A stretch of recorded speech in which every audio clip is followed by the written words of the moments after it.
And next, how's gut health related to mental health? It's very much related. If your gut health is not right, see, mental health issues आज की date में ज़्यादातर लोगों को है, ठीक है. मैं अपने एक्सपीरियंस से बोलूँ, आई गॉट 100 ऑफ देम कि मुझे एंजाइटी की प्रॉब्लम, डिप्रेशन, ये सब, और एक फेज में होती ही है. आपका एक फेज आता है लाइफ का जिसमें आपको एंजाइटी होगी, एंड दैट इज राइट. कि आप 20s में हो, उस टाइम पे हार्मोन्स इतने पीक पे हैं हमारे, तो एंजाइटी होना, मूड्स में बहुत चेंजेस होना, इट्स कम्प्लीटली नॉर्मल. बट अगर एंजाइटी आपकी 1 वीक, 2 वीक, 3 वीक लगातार हो रही है, देन चांसेस बहुत ज़्यादा है कि आप now you will get the depression. Depression में वो कन्वर्ट हो जाता है, और एक बार वो डिप्रेशन में कन्वर्ट हो गया, फिर कमिंग आउट आपको खुद को पता नहीं चलेगा कि कब इट्स डिप्रेशन. खुद से भी नहीं पता चलता है you are in depression. Gut health का क्या रोल है? See, what we are, what we eat is true. कि हम जो खाते हैं हम वैसे ही बनते चले जाते हैं. हम जो, अब एक चीज और ऐड हो गई, जो हम देखते हैं हम वैसे बनते चले जाते हैं. ठीक है. If your gut health, see this brain axis is there, कि हमारा ब्रेन और गट रिलेटेड है. जो बटरफ्लाई इफेक्ट यू गेट, है ना, जब कुछ चेंज होता है लाइफ में, कुछ होता है, तो you get that feeling. So it's related. अगर आपकी गट हेल्थ ठीक नहीं है तो it very badly affect your mental health. इसलिए बोलते हैं कि आपको अपने पेट का ध्यान रखना बहुत ज़रूरी है. पुराने लोग यही बोलते थे कि आपका मुझे ना सर दर्द हो रहा है, मैं ठीक नहीं हूँ, मुझे समझ नहीं आ रहा है कुछ. वो पता है क्या बोलते थे? तेरा पेट साफ नहीं हो रहा है. वो उस टाइम पे उनको रूट वो चीज़ें नहीं पता था कि क्या है, लेकिन वो दे न्यू इट कि it's because of the stomach. तो वो बेस है. आप पहले अपनी गट हेल्थ पे ध्यान रखो, अगर आपको अपनी अच्छी मेंटल हेल्थ को मेंटेन रखना है तो. ठीक है. अब लोग बोलते हैं कि प्रॉब्लम्स बहुत आती कि हम तो खा ही नहीं पाते, गट हेल्थ को कैसे ठीक रखें. सिंपल, कुछ नहीं करना है आपको, सिर्फ अपने खाने को पे ध्यान रखना है कि आपको हेल्थी ईटिंग रखनी है. अगर पहला स्टेप बोलो तो बाहर का बंद करके अपने घर का खाना स्टार्ट करो सबसे पहले. Fix your stomach first. And how alcohol affect gut health? बहुत बुरी बहुत तरीके ज़्यादा, अभी बात करी हमने कि it's And very how bad. alcohol and smoke affect oral health? Because that is what your yes. specialty is. See, एल जो भी हम सबसे पहले अपने माउथ के अंदर पुट कर रहे हैं, हम जो भी खा रहे हैं, it drastically affects our teeth और oral health. And alcohol gums teeth, हमारे oral mucosa, it affects everything. It burns the oral mucosa. लोगों को अल्सर्स हो जाते हैं because of the alcohol. So it affects the oral health very badly. It creates more acidity in the stomach.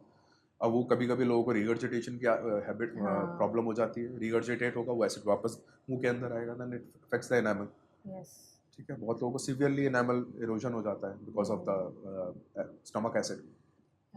Smoking, the worst thing you can do to yourself is smoking.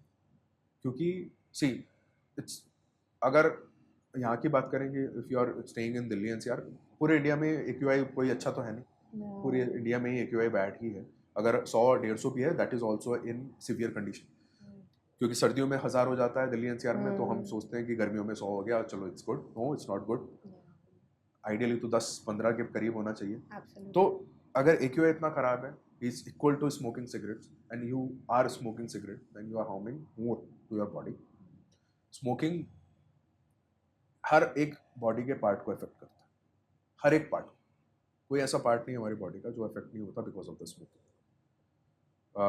Oral health, mucosa, हमारा throat, हमारा stomach, gut, bones, male health, semen count, sorry sperm count, तो सारा effect negatively होता है. रेक्टाइल dysfunction होता है, PCOD, PCOS. Women are more smoking nowadays. बहुत ज़्यादा. हाँ, मतलब वेपिंग, मतलब आई हैव सीन गर्ल्स जो जिनके हाथ में वेप है एंड वो कंटिन्यूअसली वेपिंग कर रहे हैं. मतलब वो वेप नीचे हो ही नहीं रहा है. मतलब आई फील कि अभी तो यू आर सो यंग यार. मतलब अभी you are in 20s and you are continuously vaping. क्या असर होगा फ्यूचर में जाके? You are not even understanding this. Smoke किसी भी फॉर्म में, वेप या फिर टोबैको, ये दोनों हार्मफुल हैं और वुमेन की बॉडी में ज़्यादा इफेक्ट करते हैं. वाई? सी, वुमेन बॉडी में हार्मोन्स मंथली चेंज होते रहते हैं. इतनी सारी फेजेस आती हैं. ठीक है. ओव्यूलेशन भी हो रहा है, फिर उसके बाद में पीरियड्स हो रहे हैं, फिर उसके बाद फिर से वो एंडोमेट्रियम बनेगी, वापस से बॉडी हार्मोन्स उसको प्रिपेयर करेगी अगले मंथ के लिए. Right. Understand your body for all the women. Understand your body. आपकी बॉडी में पूरे टाइम कुछ ना कुछ चल रहा है, ठीक है. एक नॉर्मल फंक्शन तो है ही, फिर उसके एक एडेड फंक्शन चल रहा है. Having a uterus is a big thing, it's not a small thing. You are smoking, फिर उसके बाद में vaping, it's adversely effect. PCOS, PCOD diet की वजह से और इन हैबिट्स की वजह से अब बहुत यंग जनरेशन में होने लगी. And it's with every girl, मतलब हाँ. इतनी ज़्यादा अर्ली कॉमन एज है में, अर्ली एज में. अर्ली एज एवरी में. अदर गर्ल हैज सबसे दिस मेन प्रॉब्लम. फैक्टर है जंक. अगर हम इसको निकाल दें अभी कि सब तो नहीं स्मोक करते बच्चे, राइट. ठीक है. जंक फूड, पैकेज्ड फूड, वो सबसे ज़्यादा हार्मफुल इफेक्ट डालता है. पीसीओडी और पीसीओएस होने के चांसेस सबसे ज़्यादा होते हैं उसकी वजह से. पैकेज्ड की क्रेविंग्स के नाम पे खाते रहते हैं, या फिर खाना नहीं खाना एक्चुअल ज़्यादातर गर्ल्स में ही होता है कि ये खा लेते हैं, वो ज़्यादा हार्मफुल है. See the packet of chips, you are getting more calories, more inflammation and nothing else. और कुछ नहीं मिल रहा. खाने से तो कुछ न्यूट्रिशन मिलेगा, उसमें कोई न्यूट्रिशन नहीं है. तो वो मेजर फैक्टर बनता चला जा रहा है. हम शुगर को बदनाम करते हैं ना कि शुगर शुगर शुगर शुगर, कि मीठा खाने की वजह से हो रहा है. मीठा तो बाद में आता है, पहले ही हमारी लाइफ में ये चीज़ें आती हैं जो इजी फूड है. जंक